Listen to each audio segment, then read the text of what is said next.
What's up, gamers? DreamcastGuy here, talking today about the Xbox Series X because it is now the 1-year anniversary of this system initially coming out. I bought my Xbox day one, and I've been playing it quite a bit, and I've been incredibly impressed. But more than that, I'm starting to get won over to Team Xbox, and what I mean by that is that in the past, I haven't been the biggest Xbox fan. A lot of times, my Xbox One kind of gathered dust. While I would play exclusives whenever the next Halo, Forza, or something like Gears of War came out, I'm somebody that predominantly plays on PlayStation. All of my real-life friends only own PS4s or PS5s, so whenever I've been sitting down to play co-op, I've always thought of Sony first. Whereas what we're starting to see with Xbox, and specifically the Series X, is I feel like we're getting our first glimpse as to the true future of gaming, and it does come down to easy access, cheap games, and some very, very insane graphics. I want to talk about the goods and the bads of the Xbox Series X, and kind of reflect on this chaotic 12 months. Because let's face facts, Microsoft has been incredibly busy, from gigantic acquisitions to the Bethesda deal to just trying to push the limits of what a system is supposed to do. It's almost impressive how much they've accomplished in just 52 short weeks. Now let me start things off by talking about what's kind of the best idea of freaking Xbox is Game Pass itself. Like obviously at this point it's practically a meme how much people talk about the value of Game Pass, but it's absolutely legit. Like it's nuts to me that let's just make some unfair comparisons.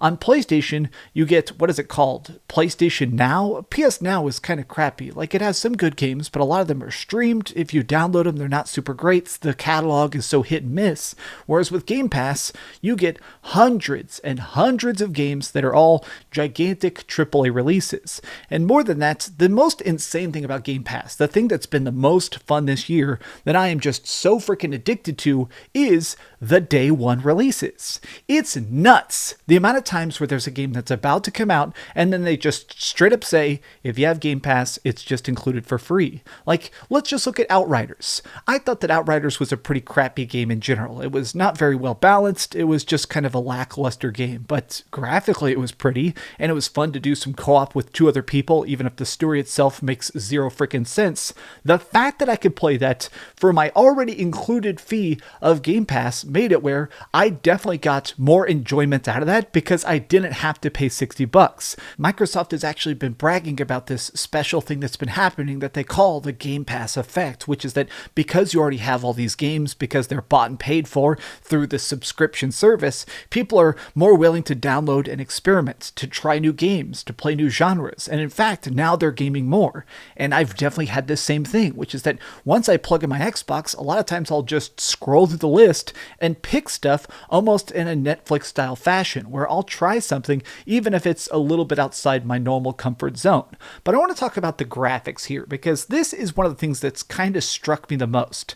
PlayStation 5 looks good. I mean, straight up, it's 4K as well. But the exclusives, the games that are obviously being designed from the ground up for the Xbox, seem to just be insane. Like, we're talking about stuff that runs at 60 frames a second, 4K, just looks photorealistic. Like, the freaking gameplay, when you actually see stuff like Forza Horizon 5 drifting around in Mexico, this looks like photographs. Look, okay, I try not to be a graphics hoe, but oh my gosh, does it look glorious to see things that are just so crisp, so fresh, that on my TV, it almost feels like I could reach out and touch it. But more than that, just talking about the technical details, it's cool that if you're playing older stuff, a lot of the more retro games run above 60 frames a second. Seeing games that run at 100 FPS, especially shooters and stuff, is very, very delicious. It's nice to see these games look pushed past their typical limits. They look so freaking good that even older projects suddenly look new with this fresh filter on them. I want to talk a bit about retro gaming. This is definitely the part of this that feels the most futuristic. Now, I'm going to sound crazy, but when I was growing up, whenever I was actually holding a controller and stuff, I always thought about the idea that as game consoles get bigger and better and keep getting more advanced, the previous catalog would still exist. Like when I had my PlayStation 2, it obviously plays the PlayStation 1 games. My Xbox 360 was obviously able to play Xbox One games. Well, it is nuts to me. The Xbox Series S and X are actually the most backwards compatible consoles of all time, to a simply bonkers degree. Like, let me just show you this. Okay, so not only does it manage to play all sorts of cool stuff from horror games to gigantic experiences from the last 4 generations, because yes, it is in fact Xbox, Xbox 360, Xbox One, and original Xbox, by using the Edge browser, which is just standard built into the system, you can run Java-based emulators. You can actually play Nintendo 64 games better on the Xbox than you can the Nintendo Switch. What timeline do I exist in where the best retro platform is this gigantic refrigerator-shaped box right here? Now, obviously, this is just my own bias because I am a gigantic physical collector. I like having games on disc and stuff, but it's exceptionally cool that I can put in a really obscure game like Panzer Dragoon Orta into my Xbox, and it looks insanely crisp. This feels like a new game, and I love that that exists. This honestly to me appears to be such a gigantic benefit. Like, it's nuts to me that there isn't more people talking about how Xbox feels like it cares about gaming going forward. It's this preservation, in fact, of talking about the games you love now are not going to cease to exist. I mean, I love my PS5, but let's face it, it can't play PlayStation 3 games. It has this limited selection of PlayStation 2 games. It's weird to me that Xbox seems to care about the past. It's cool to me. But let's talk about the future. I think that perhaps the most exciting idea about my Xbox Series X is that right now, I still don't feel like it has the most exclusives. A lot of stuff right now is decent. I still enjoy playing through things like Fable and Dishonored and just random cool indie experiences like Death's Door, which is probably going to win some Game of the Year awards. But whenever I'm not playing like older style of games or little tiny indie projects, I do find myself hungering a bit for that next big taste of exclusive content. That next big game that proves the point of having the most powerful game console. And the problem is that that stuff is still just a bit off. I feel like right now we are still kind of waiting for the gigantic new games that are going to push the limits of Xbox and Microsoft. But I'm still hopeful because Microsoft is just buying so many freaking studios. Like the fact that now there's like an Indiana Jones game being made, Playground Games is working on stuff. I mean, even Grounded, like I think Grounded kind of looks like crap because I don't care about survival games, but I'm still excited about the idea of what this could grow into. I feel like Sea of Thieves is the ultimate example of this. When that pirate adventure initially came out, I did not give a single hoot about what it was trying to do, but over time, it is cool that it managed to advance and grow and get some actual real content in it. The fact that going forward we're just so jam-packed with different styles of Xbox games coming up is incredibly exciting.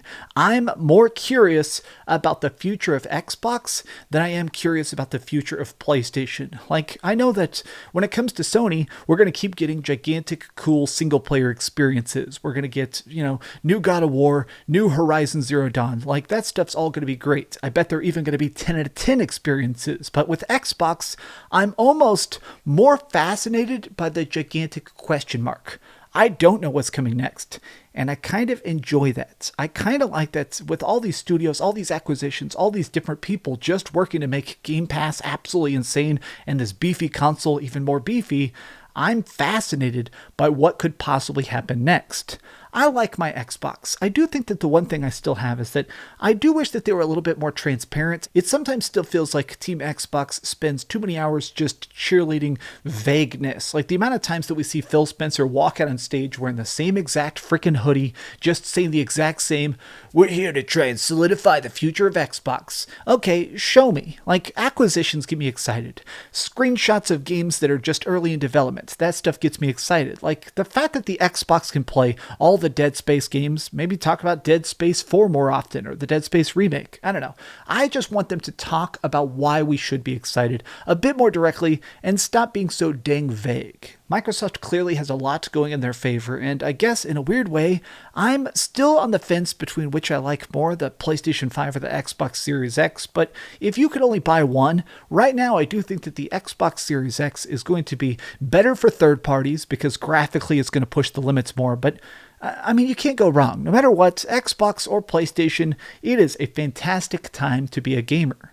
Well, thanks so much for watching some off-the-cuff thoughts. I just wanted to talk about this because holy heck has it been a fun year, but now I gotta get back to some gaming. Much love to you guys. Enjoy your weekend. Have a great time. And please, if you enjoyed this video, give it a like and subscribe if you haven't already. But do me the biggest favor of all and keep dreaming. Also, check it out. I got an actual DreamcastGuy. Will it focus? Autofocus on my DreamcastGuy controller. Life is good. Oh yeah. Thanks so much for watching that video. If you want to see something else, you can always click this link to see what I put up last, or, subscribe and see what's coming up next. Also, I promise that whatever I do, it'll try not to suck.